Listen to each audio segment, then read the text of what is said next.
we are not going to allow this lawlessness to continue. And I want to urge Kings Malembe, I want to urge the cameraman, I don't know if it's, what's the name, whatever the name is, I want to urge Bifro and his team that can you desist from bringing the name of the country, the name of government into disrepute. And this is stupidity at its highest level.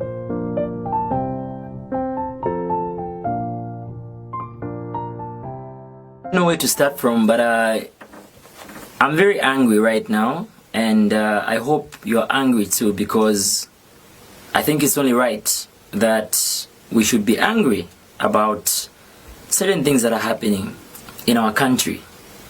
Oftentimes I don't like to discuss anything that sounds like it's politics or anything like that. I don't know if you want to call it politics. For me, I'm calling it Zambia. I just want to talk about my country. A country where I was born, a country where I got my NRC, a country where I got my birth certificate, a country where my parents raised me. This is the only country I have. In the words of the late president of Zambia, Michael Sata, God has stopped creating countries. He has given us all these countries, and for us, for me, Zambia is the country that God gave me and said, "Uoke kalapa," together with these other people, your brothers, your sisters, your neighbors, the community, everybody else. This is the only Zambia that we have. And if we lose our birthright, if we lose this Zambia, where do we go? Nowhere. So, it is for this reason that I want to say Zambians must be protected in their Zambia. Zambians must be respected in their Zambia. And Zambians must enjoy their rights in their country. And I'm saying this because when I think about it, I travel to so many countries. Thank you, Jesus. Thank you, Lord, for giving me the opportunity to travel to so many countries. But every country I travel to, when I go there, I humble myself because it's not my country. I humble myself because in the first place, I have been given the privilege of entering that country, meaning that the owners of that land have been nice and kind to me to allow me to be in their country. Now, once I'm there, I can't go there and start oppressing, the owners of that land. I can't go there and start oppressing the locals. I don't have the right to do that. If they give me an opportunity to work in their country and earn an income, there is no way I can start doing it in a manner where I am putting their own people, the people of that country, in bondage. I'm holding them hostage. I'm mistreating and ill-treating them. No, there's no way I can do that in another country. But what's wrong with our country, Zambia? Why should people come in our country and then take over our country in a manner that they ill-treat us, the locals?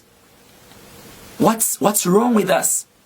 Why should our leaders allow other people to mistreat us, and just when you expect that your leaders are going to stand for you, they stand with those people that are ill-treating you, the locals? Situations where Zambians who are working for foreign nationals are held bondage. They are held in places where they cannot be allowed to go and visit their families. Is that correct? And then when someone who is vested with the power to speak for the people tries to speak for the people, that is the person you start to castigate. Is that how it's supposed to be? Is that how we're going to live? No ways. No ways. This is not the country I would love my children to inherit, and this is not the country you would love your children to inherit. I don't think so. Unless you are so comfortable that you know that nangofia pena inenaba na banditu kabutuka because I've invested elsewhere. Only when you have that kind of money can you be that careless. Maybe mwewa kwatasani ndalama. Maybe mwewa kwatasani ndalama. Mwewa karasu minisha ifya ifu kuchitika, because you know that but for us, this is the only Zambia that we have, and we've got to safeguard it. It's the only inheritance that our children can have. But will our children inherit a country where They even inherit debt that they don't even know who contracted it. They come and inherit a country where they are enslaved because leaders had allowed other people from outside to come and take over and be given an advantage over the locals. Is that a country we're looking for? No, there's no way. How can people come to your country in the name of being an investor? They invest in your country, maybe in like a business that the locals are supposed to be doing, and start competing with the locals in a small business, and you call it investment. And it's not just that. Even when they're given that opportunity, then they start selecting who enters their business premises by saying, no, you can't enter because you are black or because you are Zambian. In my country, I can't even enter a place and enjoy the privileges or the services in that place. Maybe you're even going to pay. If it's in a barber shop, you're going to pay. If it's in a shop, you're going to pay for whatever things that you're going to buy in there. No, iwete tuingire, pantuli Mozambian, muchalo chove. Who does that? No ways, guys. No ways. Please, don't tell me that we are being colonized again. Don't tell me that we are selling our country to other people outside. No ways. We can't go back to those days. No, we can't go back to those days. If this is colonialization or colonialism or colonial rule or whatever it is that you want to call it, I don't want to be a part of it. And I know that many other people out there are with me and they don't want to be a part of it. You can't sell your country to other people to just come and take over, and they start mistreating your own people, and you're there watching and you're there supporting them. Now they're even reporting in their countries in the news and celebrating the fact that, you know, the fact that we are apologizing to people who are supposed to be apologizing to us. What do you call that, guys? No ways. No ways. I have to speak out. I don't care who's going to think, no, what opposition? What opposition? Some of us don't even have anything to do with any political party. Opposition. No. What is the Constitution for? What are freedoms for? If people can't speak up, let people speak up and speak out, you know? And you're supposed to stand with them because the things that they're speaking about are justifiable. No, guys, it hurts me. It does. We are such a rich country. We are such a rich continent. I think Africa is not poor. It is poorly managed. I'm telling you, we're not a poor continent. We're a very rich continent, rich in natural resources. We have so many things that go out there to beautify and build other people's countries. And these resources, we have them, but we don't know how to utilize them. Where are we going wrong as Africans? I come back to my country, Zambia. We have so many minerals, and we're just busy giving them away. We have all these natural resources, good things, copper, cobalt. Now we are hearing of gold. Are Zambians enjoying? Are Zambians privy to the deals that our leaders are going into to know where these resources are going? Are we benefiting? How can I benefit? Do I even have any advantage over a person from outside when it comes to benefiting from the local resources? These are the kind of things, these are the kind of questions we should be asking ourselves as Zambians to say, nga ifwe, tukalira kodi iladi, tukasarula kodi iladi, tukomfako wino luisa pafintu fiesu, efyo lesa tupe. Like I said earlier, God gave us this country. It is the only one we have. Whatever resources are here must be enjoyed by all of us. We should enjoy our rights and we should enjoy our resources, not people from elsewhere having an advantage over us when it comes to enjoying our resources, enjoying contracts and all these things. I'm not even trying to be political. I'm just saying the truth, and everybody knows. Please, please, please, to our leaders, please listen to our cries. Listen to the plea of your people.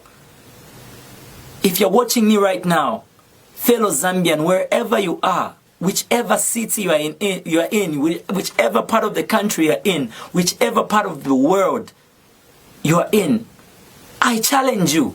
The same way back in the 50s and the 60s, our freedom fighters fought against the servitude that we experienced. It is time for you now to become a freedom fighter. My question is, are you going to be the next Kenneth Kaunda, the next Kapwepwe, the next Grey Zulu, Nkumbula, the people that fought for you, for your freedom? Because clearly you are beginning to lose your freedom because people from outside are being favored over you. And your leaders are supporting them instead of supporting you. What do we call that? I choose to be a freedom fighter. I will fight for my freedom. I pray you fight for yours. I pray you fight for your family's freedom. Because if I have my freedom, be it financial or economic freedom, and you don't have yours, then mine is still meaningless because I'm still at risk of you coming to grab that freedom from me because you don't have yours. So let's all be a freedom fighter for our country, and I pray that our leaders can just listen to us and please, please reclaim our freedom from these people that are ill-treating your own people. You are our leaders. You are the only ones we have at this particular time. And you've got to look at our plight. Thank you.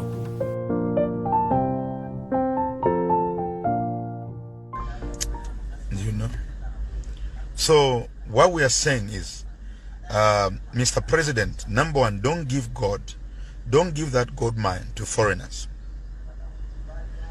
I don't know, maybe if you are prepared to lose, yes, you can give it, because over that you lose elections, the coming elections. Don't give KCM to Chinese. If you are prepared to lose, give them.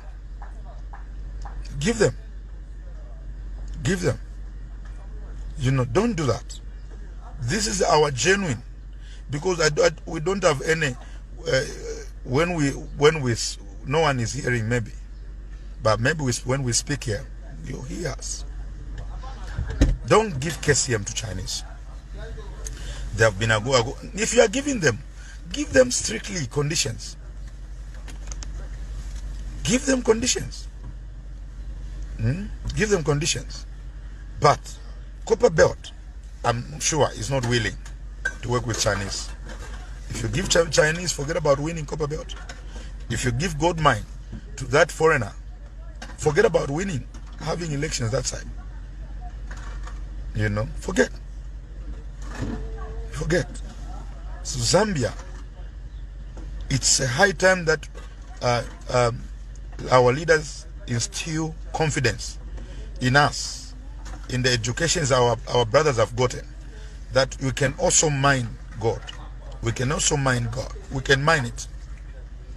We can mine it. That it's a nilesa to pay a second chance. God has just given us a clean second chance of liberating ourselves using that gold mine. I'm not speaking Christianity here. I'm speaking governance issues. I'm speaking what concerns my country. That's what I'm speaking. So we are on the ground and we are hearing what people are saying. If only you give them good investors, yes, gold belt to be yours. But if you give them Chinese, if you don't give gold mine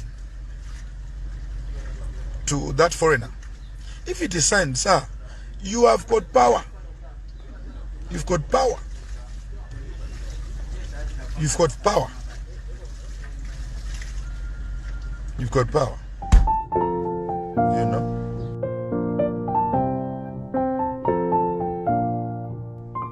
We are not going to allow this lawlessness to continue. And I want to urge Kings Malembe.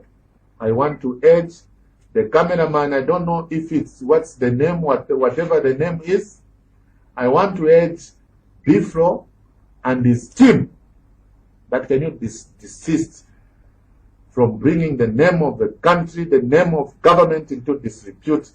And this is stupidity at its highest level. And we are not going to allow this here in Lusaka province. And I want to urge Kings Malembe that I'm giving him 24 hours to apologize to the president for releasing those stinking nonsense directing to the office of the presidency.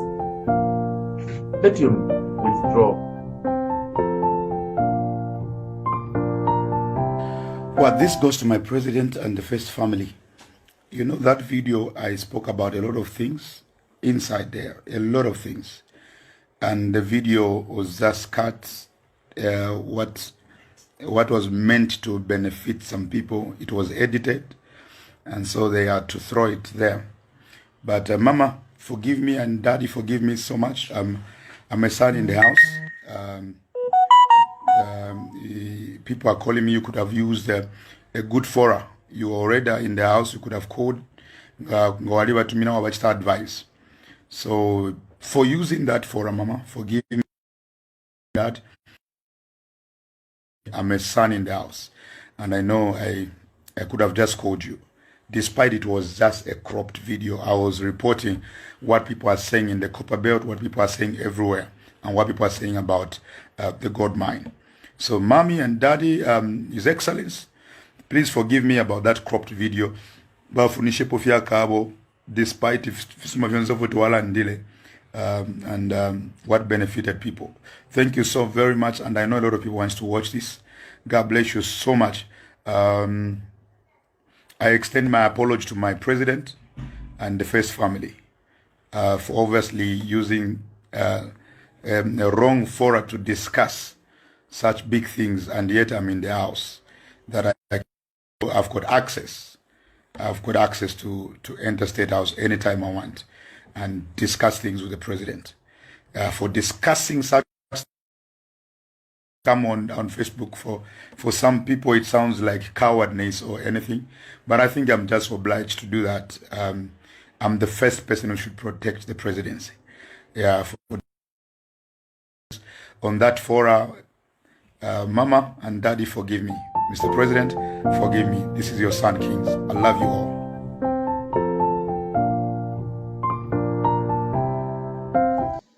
Honorable Bowman Lusambo, I would love to tell you that, sir, before you say something, you need to do a research.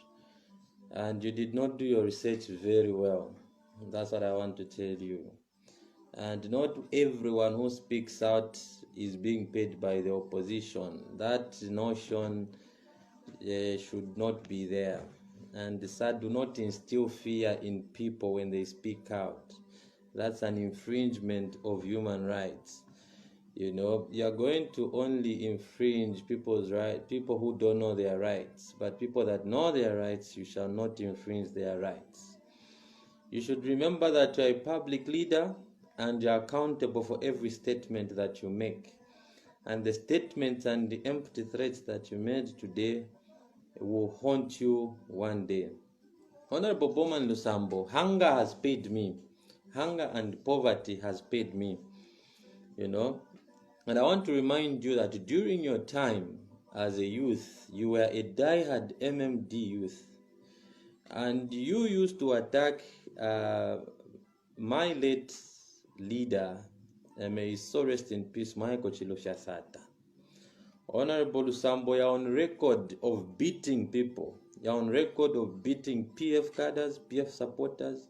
You're on record of beating those who are opposing the MMD government, and no one touched you.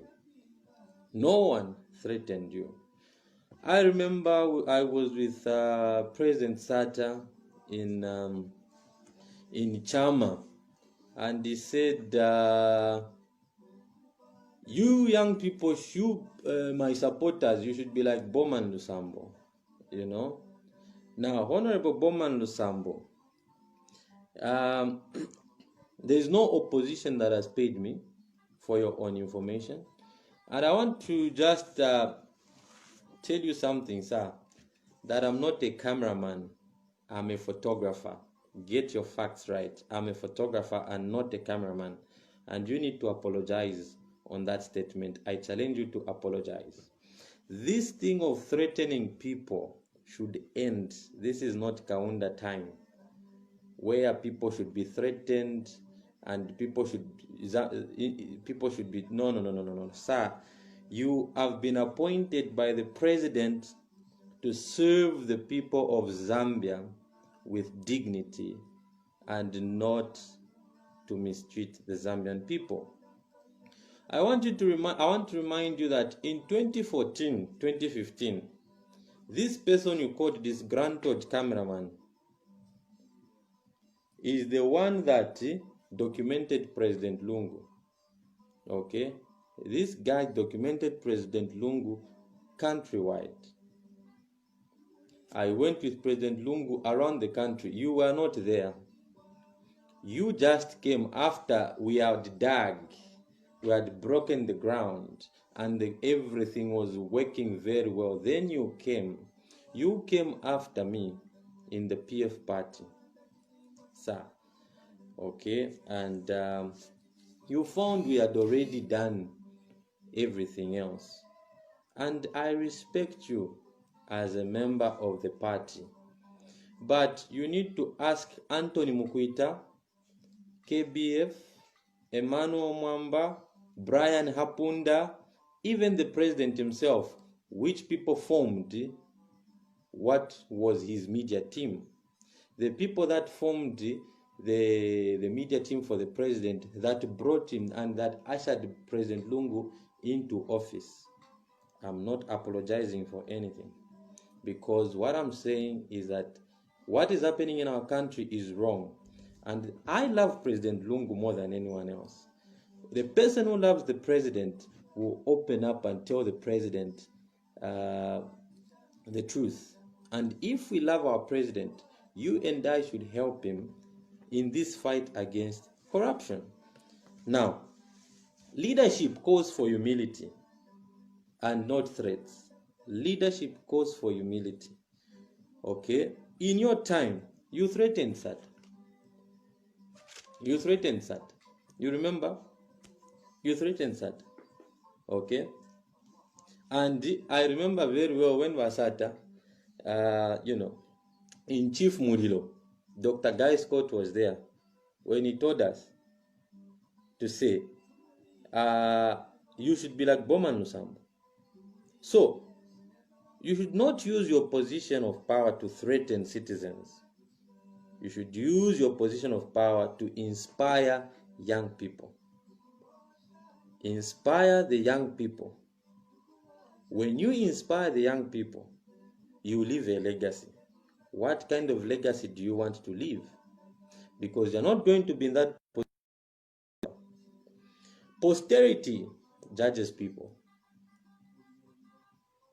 Posterity judges people. We have a lot of information about you, sir. I never mentioned you. We never mentioned you. And I want to let you know that whatever information you have about me is wrong. Ask everyone who knows me, from even our loving president, our dearly beloved president. If you asked him, I have won 6 international awards. I have represented Zambia to more than 50 countries in my capacity. I have marketed Zambia to the international community. I need to remind you that. I have marketed this country. Let me tell you, sir, that I shoot for Idols SA. I shoot for Vogue magazine. I shoot for South Africa Fashion Week. I've won 6 international awards. I've done I do works for CNN. I receive $100 per image. I represented Zambia, okay, at the World Summit in South Korea. I have represented Zambia at the photography and fashion Indaba in Paris. I have represented Zambia in a lot of countries. Okay? So, we need not to threaten citizens. We need to respect citizens who are airing out, because what they are doing is they are helping the president. If the president does not, we have no access to the president. What means do you want us to use? Okay?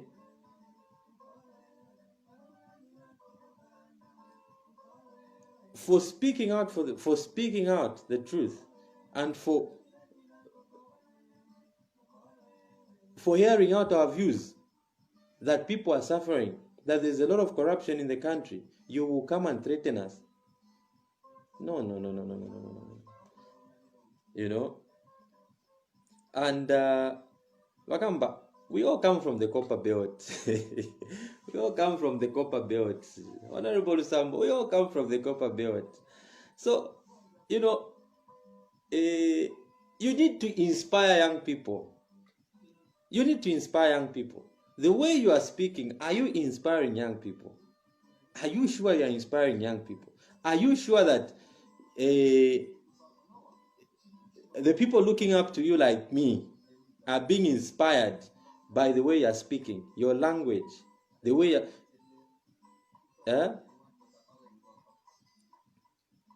it's not inspiring at all. We are not going to live in a country where we are intimidated. When things are wrong, things are wrong. And you're not helping the president, you're accompanying the president in the way that you're speaking. Okay. Then, in 2014, 2015, this person you called the disgruntled man, ask our honor the vice president, Inonge Mutukwa Winner, Mrs. Winner, ask her about Chellah Tukuta. Ask her the role that this person you are calling disgruntled played in ushering President Lungu into power. Even the president himself will tell you. Honorable Bowman Lusambo, I know the party, the Patriotic Front Party, too well. Too well. You are not going to intimidate us. You actually owe me an apology for the way you spoke out and said disgruntled. I challenge you to apologize. I challenge you to apologize. Because, you know, this trend of threatening people, of instilling fear in citizens, that's not how you rule. True leaders do not instill fear in the citizens. True leaders do not instill fear and start threatening people. Oh, they are naked. They are naked. What do you mean by naked? Are you planning to kill me? Are you planning to kill me? That in itself is a threat. When you say these young people these young people are naked, you know, first things first, you have wrong information about me, that I'm being funded by the opposition. Which opposition is funding me? There is no opposition that's funding me. Hunger and poverty and everything that's happening in our country is what has paid me. For how long are we going to be quiet and see things going wrong?